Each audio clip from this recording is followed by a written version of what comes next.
Introducing a whole new form of racing to the best online racing simulation in the world. This is Dirt Racing on iRacing.com. Race online at some of America's most legendary dirt tracks, including Eldora and Williams Grove. iRacing is the premier online racing game featuring NASCAR, IndyCar, sports cars, and now World of Outlaws, the leading sanctioning body for dirt racing. iRacing is easy to use and features a centralized ranking system to make sure you have the best experience at any skill level. With a massive inventory of high-precision laser scan tracks and cars with an unmatched dedication to quality and detail, iRacing gives you the most authentic online racing experience available. Thanks to iRacing's dynamic track system, developed specifically for dirt racing, tracks change over the course of a race, just like your favorite dirt track on a Friday or Saturday night. From a slick racing groove all the way up to the cushion, iRacing's dirt tracks deliver non-stop racing action. Partnered with the World of Outlaws, iRacing is your source for the most authentic dirt racing experience available, featuring 4 brand new tracks and 11 new cars, including street stocks, Legends cars, late models, NASCAR trucks, winged and non-winged sprint cars, with much more on the way. Join the Dirt Revolution on iRacing.com and start slinging mud today.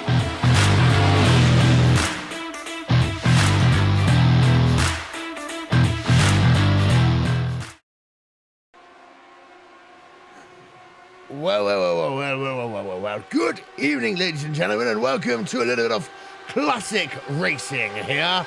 We are going to be live in just one moment's time as we take a wonderful look at the Lotus 49. Yes, that's right, the Lotus 49 from the historic Circuit de la Sarthe here on RaceSpot Live Broadcasting Corporation. It will be Will Vincent along with Jack Stiles. But first, let's have a look on board at this beautiful, beautiful lap.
This music's a little bit of the electric kind there. Good afternoon, good evening, ladies and gentlemen, and welcome to Grand Prix Legends here from Le Mans, Circuit de la Sarre.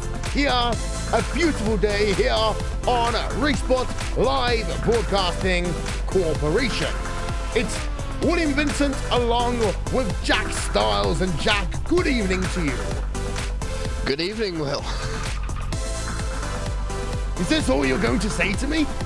No, of course not. Obviously, everyone, welcome to Le Mans for the Grand Prix Legends, the Lotus 49. Will's obviously putting on a different voice for tonight, since we are now in the 60s. This circuit running out of period, though, because we're running the chicanes. They were introduced in 1992, bit of ahead of its time. But we all hope you enjoy this broadcast that we have for you tonight, and hope that 13 cars give us some great racing. Yes, indeed, sir. There you'll see up on your screen right now. This is the conditions for today, and well, you see, it's 83 degrees Fahrenheit. We're still using this Fahrenheit nonsense here today, and it's 33% race relative humidity. Not too windy though, Jack. That's very good. My top cap is in order. 7 kilometers an hour in terms of the wind. Very decent weather today for these guys. 40-degree tap temperature though, so could see some quite slidey cars. Obviously these cars, no downforce, no aero. No one really heard of aero back in 1967 when this car was brought out, obviously designed by the great Colin Chapman. But today we're going to see some good old racing with mechanical grip, lots of horsepower, and doing over 200 miles an hour down the back straight. Yes. Now let's get a look at this starting grid for this evening, and well, it's the young chap of Ade Lopez there who will be starting this one at the front of your field. He is driving from Club Iberia, and it's a lap time there of 3 minutes and 48 seconds for him. Alongside him at the front of the field is Ove Trindgrid, and he is from Scandinavia. But it's worth noting that 2 seconds is the gap between second place and third, so we're likely going to see the people from the rear of the field drop back very early here today. We have 2 Americans in the field. They made that long trip over, then over here to France. They are in P number 5 and 6. Rest of those results coming up on your screen as we stand right now, and we have ourselves 3 drivers who did not qualify this evening. So now it is time for us to go and have a look at this race, and we see the drivers are now here on the track, and in just 1 moment's time they will be given the orders to commence their racing.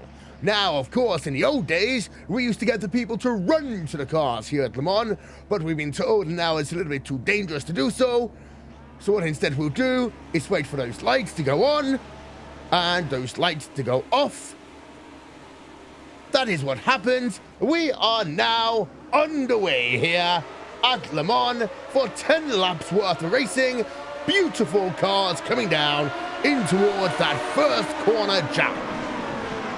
Down into turn 1, seems pretty uneventful so far. No big incidents to be seen of. There's only 13 cars, so I doubt there will be. So Ade Lopez coming through the field, now coming through that first chicane down into the Dunlop curves.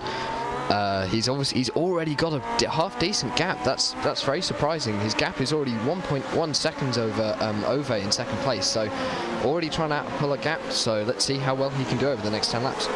Yes, it is very important for him as well, because as soon as they exit this corner, which is known, of course, as Tete Rouge, then this is a very long portion of racetrack where these drivers are going straight and very fast. So now Ode is going to have to make sure that he can do all he can to close up, because what we call the slipstream here, Jack, is the part that will become very important for these drivers to pay attention to. As we have a look here from the helicopter on top of the track, there is already drivers who are working themselves alongside each other. Yep, already as we come down the back straight, coming through the first North chicane for the first time.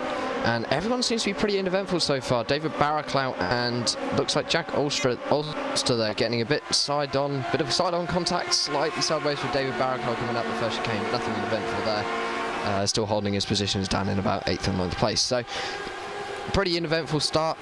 it could be like this for the rest of the race. Ade Copa Lopez, his lead is back down to half a second as he comes down into that second chicane. Obviously not invented back in 1967, which don't really see why we're running it this weekend or today.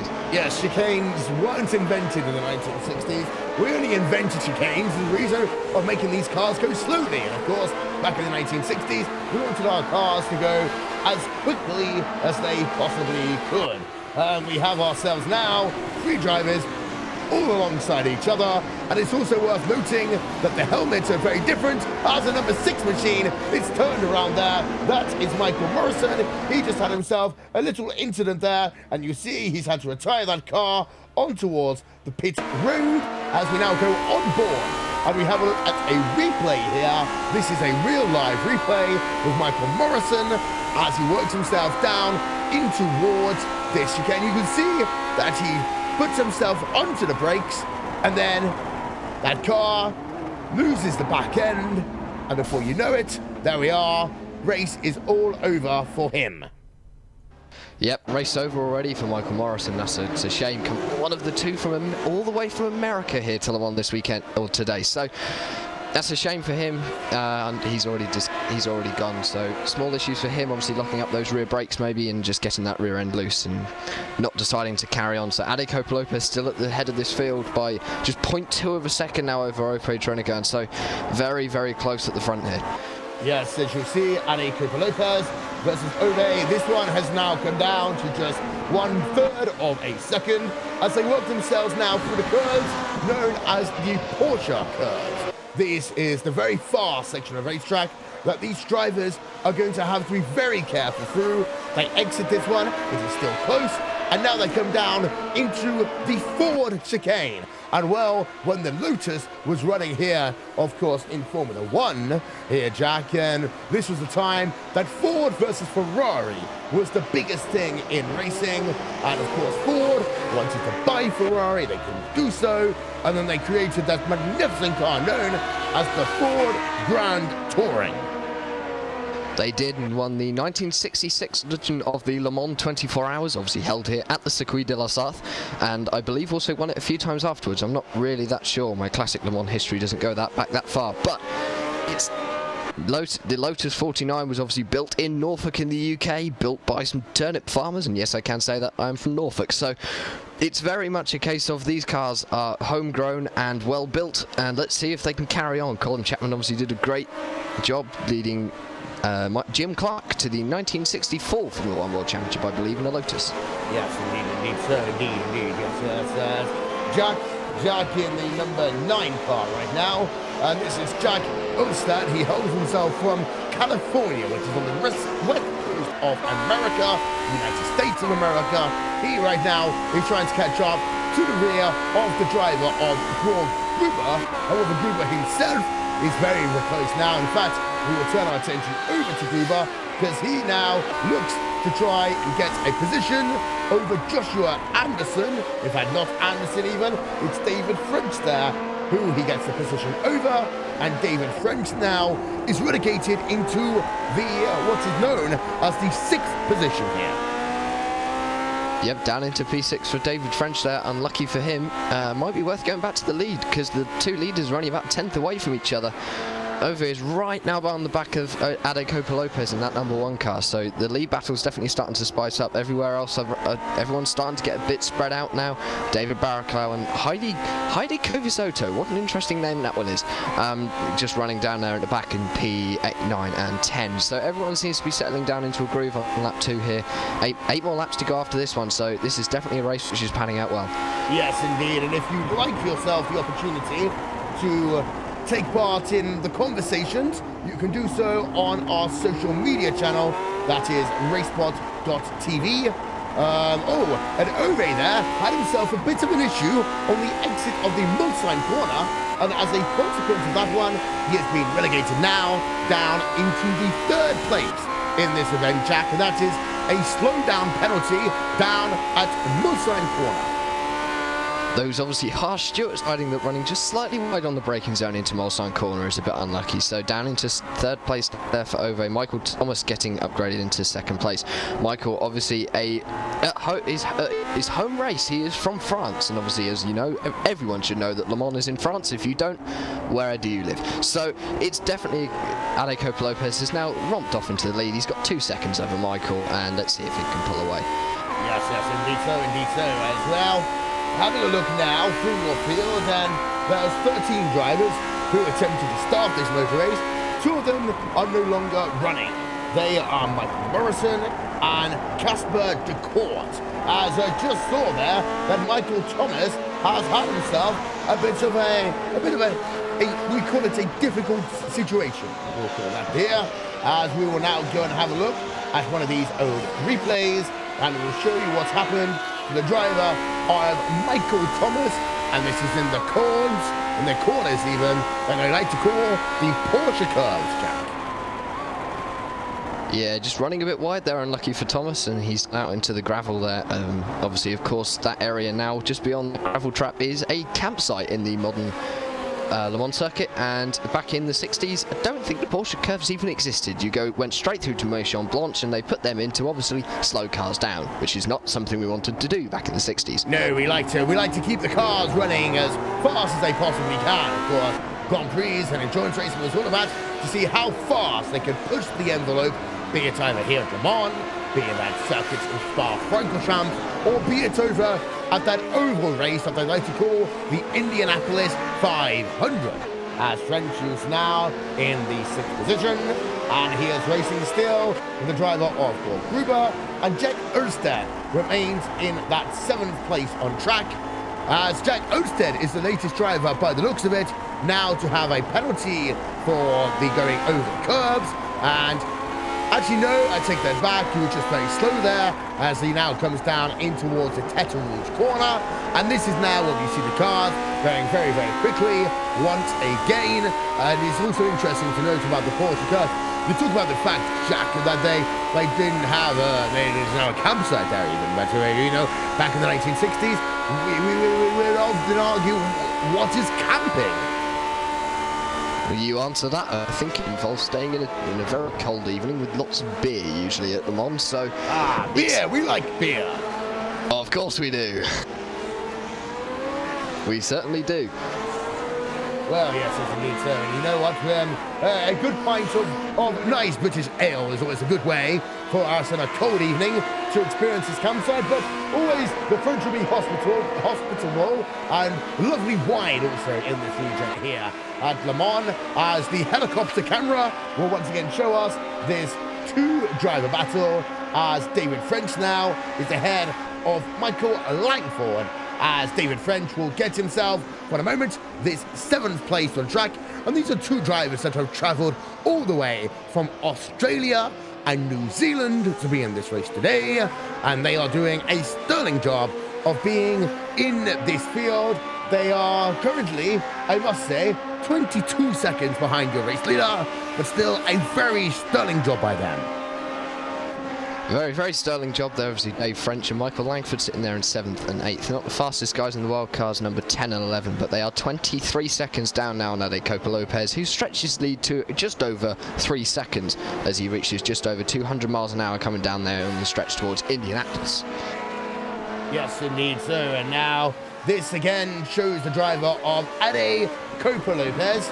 And behind him, now you have yourself Ove, who is still in that 2nd position, as they now work themselves out of the Indianapolis section of this racetrack. And well, now Ove is going to have to really try and push this car if he's going to have any opportunity of closing up to Copa-Lopez. But I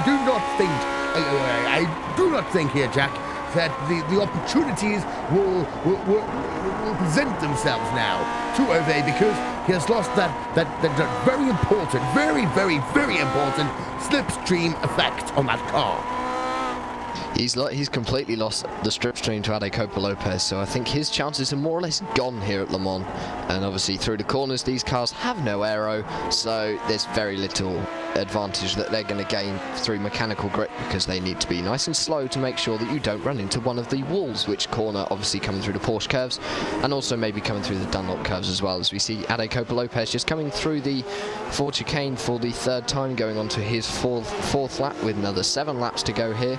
So we aren't doing too badly. He's got a lead of about 3.8 seconds at the moment. Ove and Michael obviously together on circuit. They're about 7/10 next to ahead and behind of each other. So it's definitely going to be close for second and third come the end of this race. But at the moment, that's the only battle we're seeing out on circuit. Though I say that, and we're seeing that Georg Gruber and Jack Hallstatt are together out on circuit as well. The number 7 and number 9 cars as they cross the line coming down into the first corner. So they are around 18 seconds off Ade Copa-Lopez, but doing very, very well at the moment to run together. And maybe we're going to see a change of position here with Jack moving up one in the order. Yes, but I do notice actually, if you look at the front there, actually, no, Jack is going to now pull alongside George Gruber, because Gruber has a very, very slow corner, and the back end of that car is really twitching around. And so now come through towards the Tete Rouge corner. Jack is being very, very careful to ensure that he doesn't run into the rear of the driver of George Gruber. But now these two drivers will work themselves alongside each other. They're wearing open-face helmets in this car, of course, so they can literally say, hello, how are you doing? As they'll look from one car to the other, as Jack will again try and make the pass, go in towards the first of these two chicanes, and we'll talk about it all evening long. But these chicanes really do ruin the opportunity for the fast-paced action we like to see here today. But it's okay, because after all, we have still seen some very good racing here this evening as well. Jack does now take that position, although there is some damage to the front part there, the front portion of that car, and that will affect the aerodynamics that you have in this machine here, Jack. The very little amount of aerodynamics you have in this machine. And I think Gruber there coming down the Mulsanne straight stopped to pick up a cup of tea off the side of the... Oh, and he's just gone straight on at the second chicane. So obviously just too busy drinking his tea to find his braking spot, which is a bit unfortunate. Getting a bit of a slowdown penalty there. The Stewart's being harsh again and on his way. So Jack Hallstatt moves up into 4th position there, and Gruber down into 5th. And it looks as though we have lost Joshua Anderson. He is currently in the pits. We're not sure what happened there. Showing to have only completed 3 laps of this race, so he has obviously gone from this race, which means everyone behind him moves up a place. So everyone from 4th back moves up a position, which means we are now down to 10 cars left in this race with about 7 laps to go. Yes. And I think you mentioned the word tea, and Joshua might have thought, well, you know what? A nice cup of British tea doesn't sound like a bad idea right now. So we have a look again, and we show you the replay. This is Joshua Anderson, and he went for what the Japanese would call themselves a drifting competition down at one of the 2 chicanes. And then after that, his car's going on perfectly fine. And then he just pulls off at the side of the road and says, thank you very much. That's all I would like to do today. And now I am going to go and have myself a cup of tea. As Michael Thomas is still in that 3rd place, and Ove is still in the 2nd place. That was very peculiar there from Joshua. That just, he stopped in the middle of the straight. We aren't really sure why, so maybe we can have him in at the end of the race and see what went wrong, or maybe not. He's probably just gone off to get a cup of tea and a good old jam and cream scone. So good old British food here. I'm sorry, Jack. You say that word incorrectly. It is not scone. It is scone. It is scone, as if you are saying the word cone with an S. Oh dear, I'm being corrected now. So I'm doing very well with the old British, the posh British, or as we like to call it. It is called received pronunciation, and it is what Her Majesty the Queen Elizabeth II would say, and what you'd hear on the British Broadcasting Corporation. I am clearly stuck in 2017 while Will is still in 1967. So as we return to this race, we've completed another lap of the Circuit de la Sarthe with another 6 laps to go. Ade Copa-Lopez still out in front in 1st place. 2nd place is Ove, still in 2nd. Holding off Michael Thomas, pulled a bit of a gap now out to about 1.5 seconds. So not doing too badly there. And then Jack Hallstatt 20 seconds behind Michael Thomas now in 4th place. So the top 3 are all together, but after that, I'm not really sure anyone's got much of a chance unless the top 3 fall out. As Ade Copa-Lopez heads down the Mulsanne Straight for the 5th time and just reaching over 200 miles an hour there, the sweet spot of motorsport, and obviously having to brake for the chicanes. Shame we can't go past them, because you never know, we might get a little bit more top speed out of this car, but it's still a great car, the Lotus 49. Obviously Jim Clark, as I will correct myself now, Jim Clark won the F1 Championship in 1963 and 65. He got a few wins in this car in 1967 and unfortunately lost his life in 1968, so couldn't carry on his Formula 1 career. But this car was a very successful car in the world of Formula 1 and led on to many great things for Lotus in the future. Yes, indeed so. As well, what we will do here, ladies and gentlemen, is we're going to experience now on board with this thing called surround sound. And Ade Copa-Lopez, as he does a few corners here at the beautiful Circuit de la Sarthe here, Le Mans, here on Free Sports Live Broadcasting Corporation. We'll be back in 1 moment's time.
On the exit now of the Ford chicane, that is going to be the driver of Ade Copa-Lopez, now completing exactly 1/2 of this race here this evening.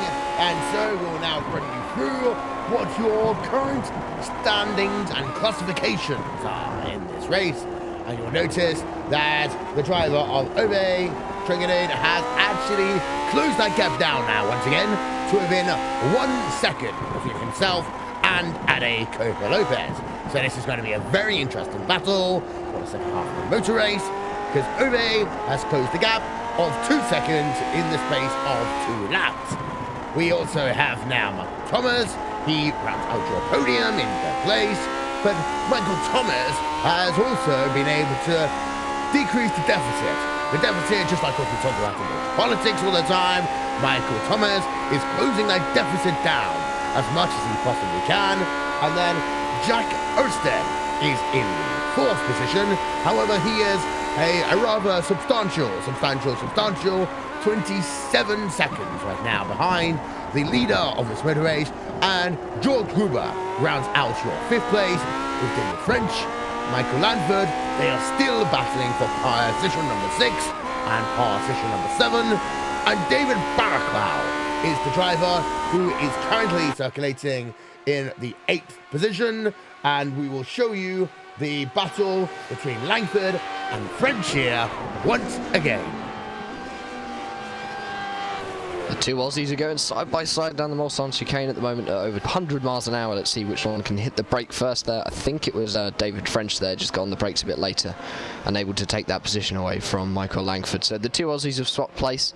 The 10 now ahead of the 11, and that lovely green and gold livery there on that Lotus looks like it's from in pit, from what they would have ran in the 1907 chip, and yes, it definitely is, unless that is a default livery through iRacing. So it's definitely a race which is starting to spice up. The top three are all together apparently, according to my screen. They're all running in a stern, coming down on the run down into Indianapolis. Ade Copa Lopez still ahead, but Ove and Michael Thomas will have the slipstream down into Indianapolis this time round. So this could be one which definitely makes sure that we could maybe have a lead change in the next few minutes, Will. And Ove is now, as we come down to this Indianapolis corner, once again within just a couple of car distances now between himself and the race leader, who is Ade Copa Lopez. And Michael Thomas remains in that third place as they now exit this complex in the sequence of corners and will head themselves towards the Porsche Curve complex once again. Now, it's also worth to note here, of course, that back in the 1960s, the advertising, the tobacco advertising would be the thing that become a thing, but for many years, of course, these cars would have to run not with tobacco advertising, not with any other advertising, but in fact, with their colours assigned to them by the FIA. So the green, of course, would represent the United Kingdom, and then other colours would represent different countries around the world. I believe it was red for the Italians. Ferrari and Alfa Romeo both ran red in the period of on their cars. So these cars definitely, you would see different colours, but once soon as sponsorship started coming into Formula One, we definitely did see a change in the colours of the car, which is interesting to see as we see Ade Copa Lopez crossing the line to finish his 6th lap of this great motor race here at the Circuit de la Sarthe. 4 more to go, and they're still running line astern, the top 3 there. Ade Copa Lopez completing the last lap, but Michael Thomas that lap going fastest lap of the race here at Le Mans, a 3 minutes 48.402. That is over half a second faster than Ade Copa Lopez has been able to do all race, so don't count Michael Thomas out for the end of this race here. Yes, but of course the French driver is very lucky that he's not only just got the slipstream of one of the drivers here today, he now has the slipstream of 2 of the drivers. And that will mean, especially as they now exit this Tête Rouge corner and do the high-speed dance towards the first of these two pitiful chicanes, then now you'll see Michael Thomas will be the driver who can maximize the speed more than anyone else already, up to 210 miles an hour. That is a feat of engineering here, as Ove will also close to the rear of Ade Copa Lopez, although it does look as though that Ove is saying at the moment he does not want to lead this motor race. He is very happy, in fact, to allow Copa Lopez to have the cleanest track in front of him. Copa Lopez has definitely got the track in front of him, and obviously these cars built in the UK. They are not built by the Italians, they are built by the British with great hands and cups of tea and scones. So these cars obviously a great feat of engineering to be doing 210 miles an hour here at Le Mans. Shame we can't see him on a British circuit, but there you go. Le Mans will always be a famous circuit, and next time run it without the chicanes. It could make the racing a little bit more exciting and also a little bit more dangerous, how we liked motorsport in the 1960s. So this race is definitely starting to pan out with about 3.5 laps to go here. Ade Copa Lopez still in the lead with Ove and Michael Thomas behind him, but they are not far behind him. They are definitely closing. Thomas now within 0.7 of a second of Ade Copa Lopez as they come down into Mulsanne chicane. Lopez looks like he was getting slightly sideways coming through there to see if he gets a slowdown penalty or not.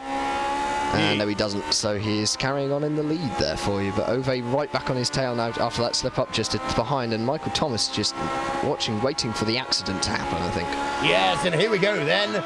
And down he will go, and Ove will take away the lead of this motor race. A sterling job there by him, as he will take the race lead away, because Ade Copa Lopez, we heard a moment ago, on the exit of the Mulsanne section of the racetrack, decided that he wanted to put his car into that Japanese-style drift once again. Ove now will have to defend that race lead because the driver of Ade Copa Lopez will once again move himself into the first position, as he will now come down into those Porsche curves, and it is at this point that these drivers must get themselves as close to single file as they possibly can. Michael Thomas will say, hello, I would like to come and have that second position, please. And Ove, which is saying, no, I am going to remain for the moment in the second position, because I think I am the one who is going to be able to take that overall race victory in what has been a spectacular race at this beautiful track.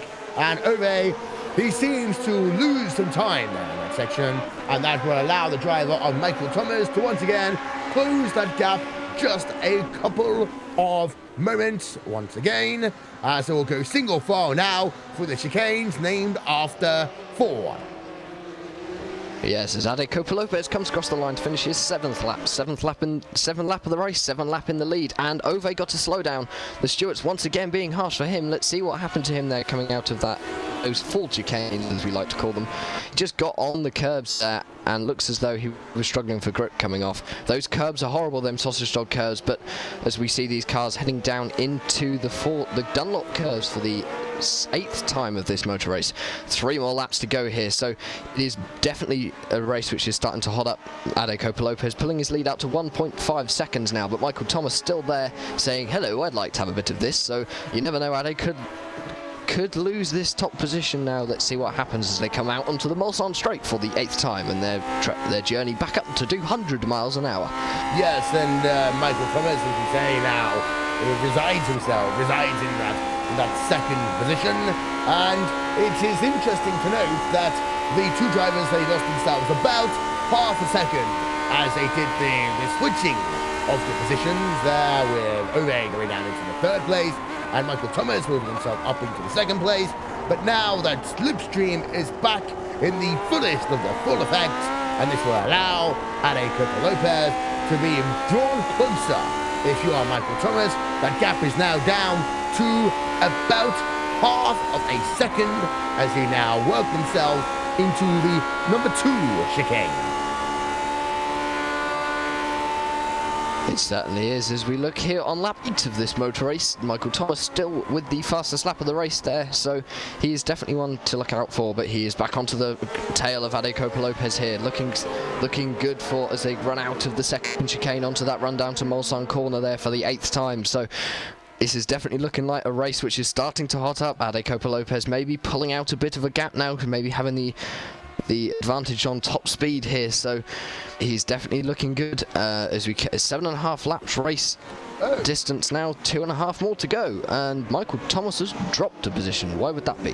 Yes, I think that maybe he may have been one of those drivers who all of a sudden he had himself one of those slowdown penalties, and as a consequence of that, Ove was, thank you very much, I will now be in the 2nd position. But the consequence of this one is for perhaps the 3rd time here today, Jack, is now Ade Copa Lopez has an advantage over the field, and that advantage is getting close again to 2 seconds. And now, as you see, Ove is going a little bit wide into Indianapolis. This will make it very, very difficult now to go for these drivers to attack time for the race lead. So Ade Copa Lopez there just pulling out his gap now to about 2 seconds. Although, yep, he's back on my screen now, so he's just pulling out a gap there over Ove, who is in 2nd, who has got a 6/10 advantage over Michael Thomas, obviously trying to get some positions back after what they call a slowdown penalty coming into Mulsanne corner, as Ade Copa Lopez comes into the curves of Porsche for the 8th time there, coming past those big Michelin signs with the Michelin man, as we just coming through here. So it's definitely a race with 2 laps to go that maybe could be settled or maybe could be absolutely wide open. We don't know. Jack Olstadt there still in 4th with a 3.5 second advantage over Gruber, but he is 40 seconds back from Ade Copa Lopez, so do not expect him to be fighting for this race lead here in the last 2 laps of this motor race, as we see Ade Copa Lopez coming through the Ford chicanes for the 8th time. Yes, and that will be Ade Copa Lopez now, going to see 2 laps to go. So So about 7 minutes now worth of racing, and then he might be able to take the bottle of champagne. Of course, the wine, the champagne is so high quality. We are very close to the Champagne region, of course, in France, and that means that we have only the finest quality of refreshments to race the winner. We just have a look there, David Baraclow. He went himself in the 8th of the positions, and it's a Finnish driver there, Heikki Kovisto. He is now in the 9th of the positions, and the driver who is the last of the drivers who are still running here today is Don Good. Well, he is in the 10th place, and he is from the western part of the United States of America. Now, Ove, as we work themselves on towards this very long Mulsanne straight once again, has been able to close the gap down by about half a second.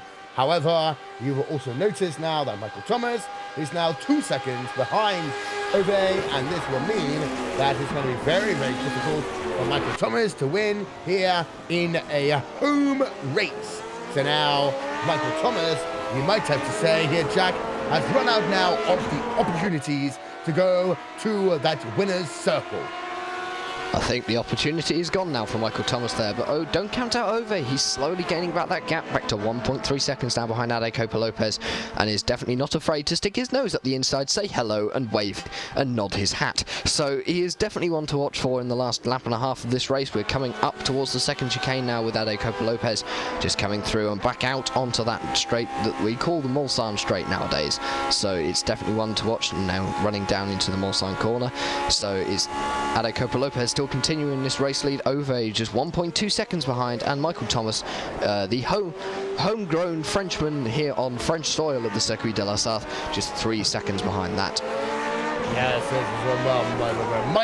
Michael Langford has once again been able to close the gap between himself and his fellow country clubman there in the driver of David French, as in fact he will make the pass very easily there. So now Michael Langford will once again be classified in the 6th position, and French will have the 7th position afforded to his name if the race was to be completed with no further position changes. Ove has now once again got himself to about 1 second now behind Ade Copa Lopez, as you see there, Audi Sport is a sign that they show throughout this section of the racetrack, and then as the track changes, it's no longer Audi Sport, it is now Porsche who sponsors this section, partially because, of course, the fact that the next corners are named after that manufacturer known as Porsche. Porsche are one now of the 2 manufacturers who take part to win the overall Le Mans in 24 hours. Of course, this car never actually was a competitor in 24 hours of Le Mans, but they are still a car, I would argue, at the time, Jack, that this race was being completed, the car that everyone, if they could master this one, they could always master anything the motoring world could ever offer. It's Formula 1, it was just top of the motorsport game, so it certainly was. Ade Copa Lopez getting a bit sideways, same with Ave. They're turning into drifters here. I think they've all been to Japan for too long. So as we come around to complete the 9th lap of this motor race, one more lap to go. So it's definitely hotting up here. Ade Copa Lopez keeping that lead at the moment, so let's see if Ove can catch him, just 1.6 seconds behind. But at the time, obviously, we had the likes of the Ford GT40, the Ferrari 333 SP and the 250 GTO, but of course the Lotus 49 was the greatest of them all, and Lotus obviously not entering Le Mans, I do not believe, until 2011, when they had 2 Evoras in the GTE AM class. Obviously something which is alien to people back in 1967, but to people in 2017 is not too distant memory.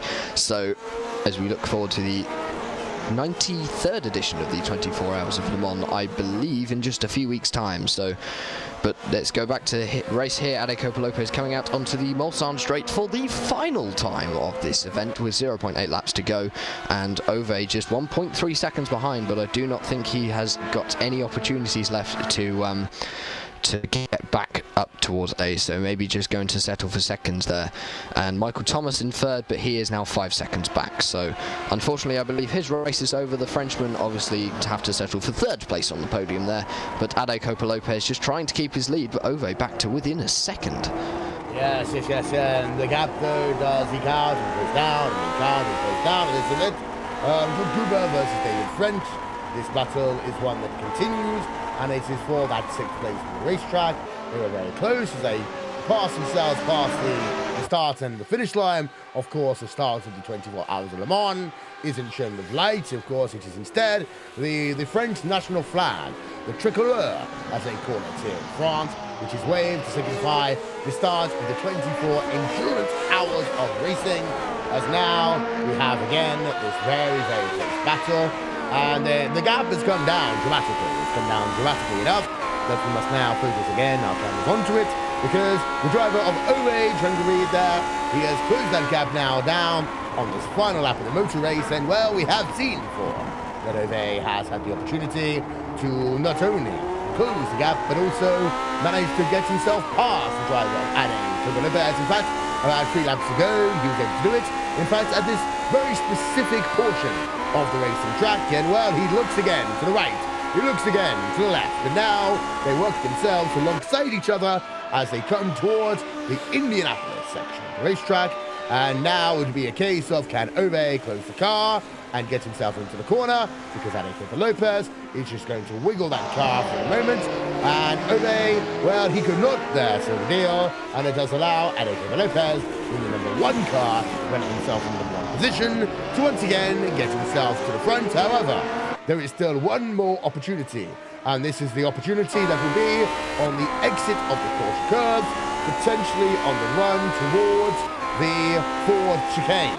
Ove, we have a look there on our onboard camera here on Racebot Live Broadcasting Corporation, because Ade Lopez now just has himself about 5 corners to go, and he ticks them off one at a time, not of course literally, because you cannot tick a corner off in terms of a notepad or a check sheet when you are doing speed such as this, but now he's down to just now 5 corners to go. 2 chicanes is all that remains now for that driver of Ade Lopez, as he's got himself about 4 corners between himself and Ove Trengereed, and Ade Lopez will exit himself now towards the final chicane, as Ove will turn that car and spin it around.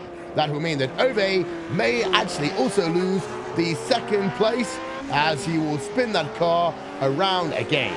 And it's Ade Lopez who will take the race victory here today at Circuit de la Sarthe. 2nd place will go to Michael Thomas.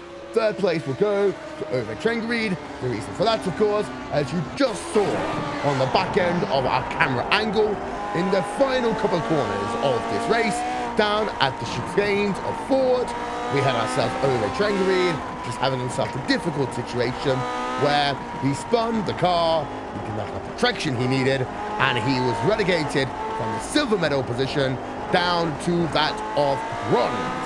So Trengereed will come home in the 3rd of the places.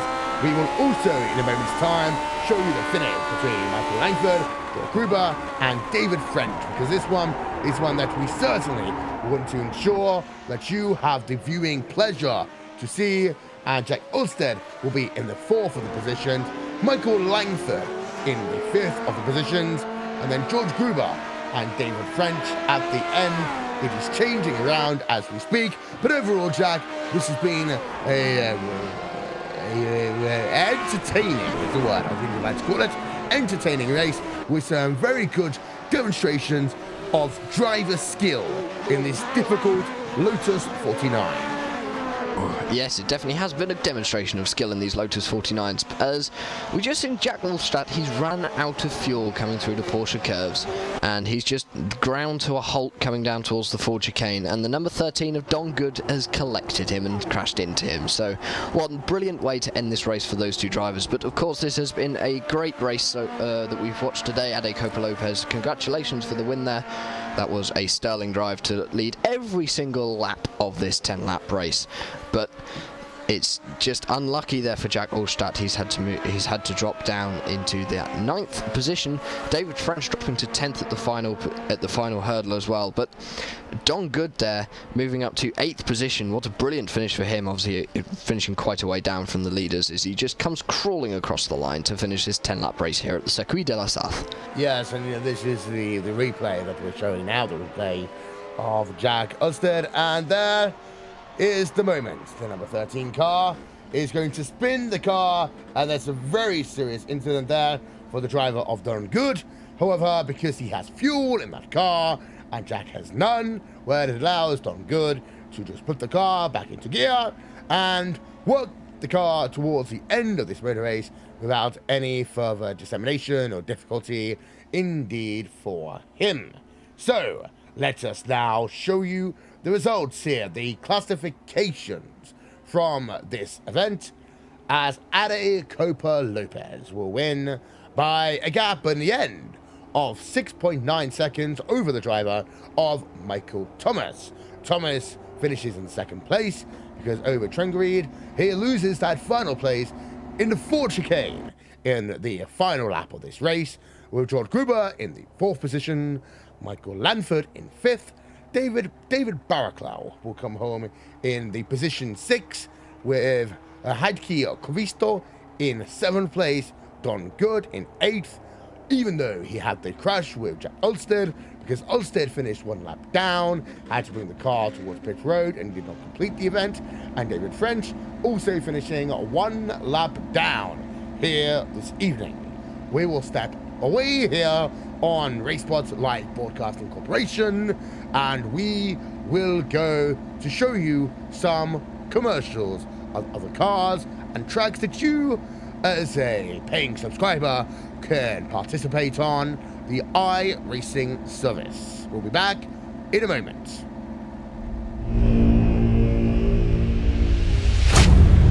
Get ready, going green. Green, green, green!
The NASCAR Beginner Series, powered by iRacing, is the premier NASCAR esports series featuring the cars and tracks from the Monster Energy NASCAR Cup Series.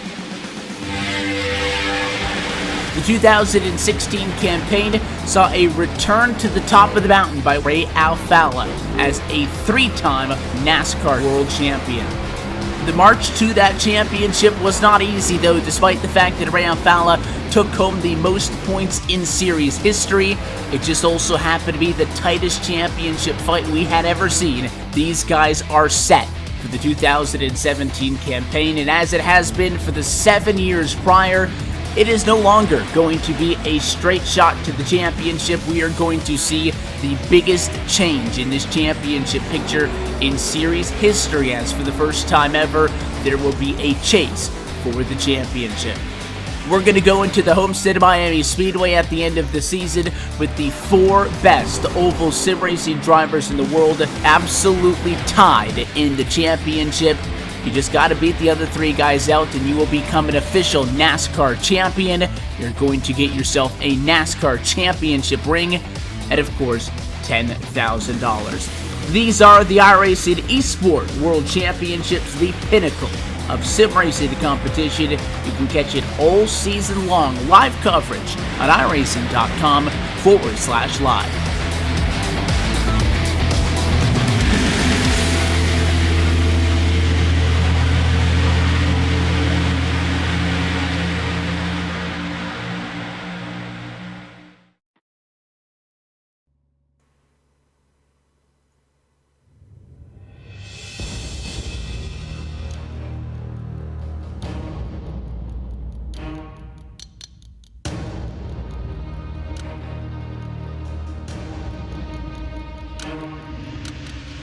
Well, ladies and gentlemen, welcome back to Respots Live Broadcasting Corporation, as we have concluded our 10-lap event here this evening for the drivers participating in Grand Prix Legends. And it's been a very, very interesting race here today, as it's now a circumstance where we will think that, Jack, about what it is we'll be broadcasting to the drivers in 1 week's time, and you can do this by voting in the Racebot Live Broadcasting Corporation live poll. It's available on the iRacing forums. It's definitely worth watching because you get some great racing like this with the Grand Prix Legends. So it's onto you what we cover, and we will cover whatever you want us to cover. So make sure you vote, and we'll see you next week. Yes, indeed, sir. And don't forget also, tomorrow, it is the 8th time that the iRacing service will present to you the Indianapolis 500. And, well, Jack, you know that I am a connoisseur, and every year I enjoy the opportunity to go and commentate at Indianapolis. Tomorrow will be the 8th time the iRacing service will allow drivers to participate in what has now become arguably one of the biggest single events in the service's history. Obviously, we have seen 2 great Indianapolis races this month already in the month of May. Obviously, 2 weekends ago, we saw the Elite Series. Last weekend, we saw the Classic IndyCar Series, which, of course, I usually do cover with you, Will, but we had a different crew for that race, so that's fair enough. And that was a brilliant race to watch, so hopefully we'll see the same amount of drama, if not more, in the Indianapolis 500 tomorrow. Make sure you watch it, because it will be one to watch. Indeed, sir. Indeed, sir. And all it now requires me to say is thank you to, first of all, Jack Stiles for providing commentary alongside me this evening. Also, we'd like to thank our partners over at And One Design, who are the connoisseurs behind the graphics that you see upon your television set.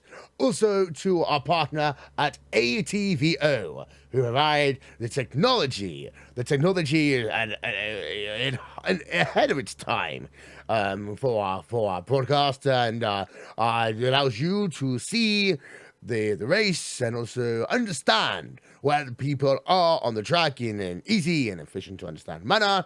And also to Istvan Balau for his track camera packs for gourmets. And if you like what you see, then you can replicate these by visiting the iRacing forum and searching for Istvan Balau's track cams for gourmets.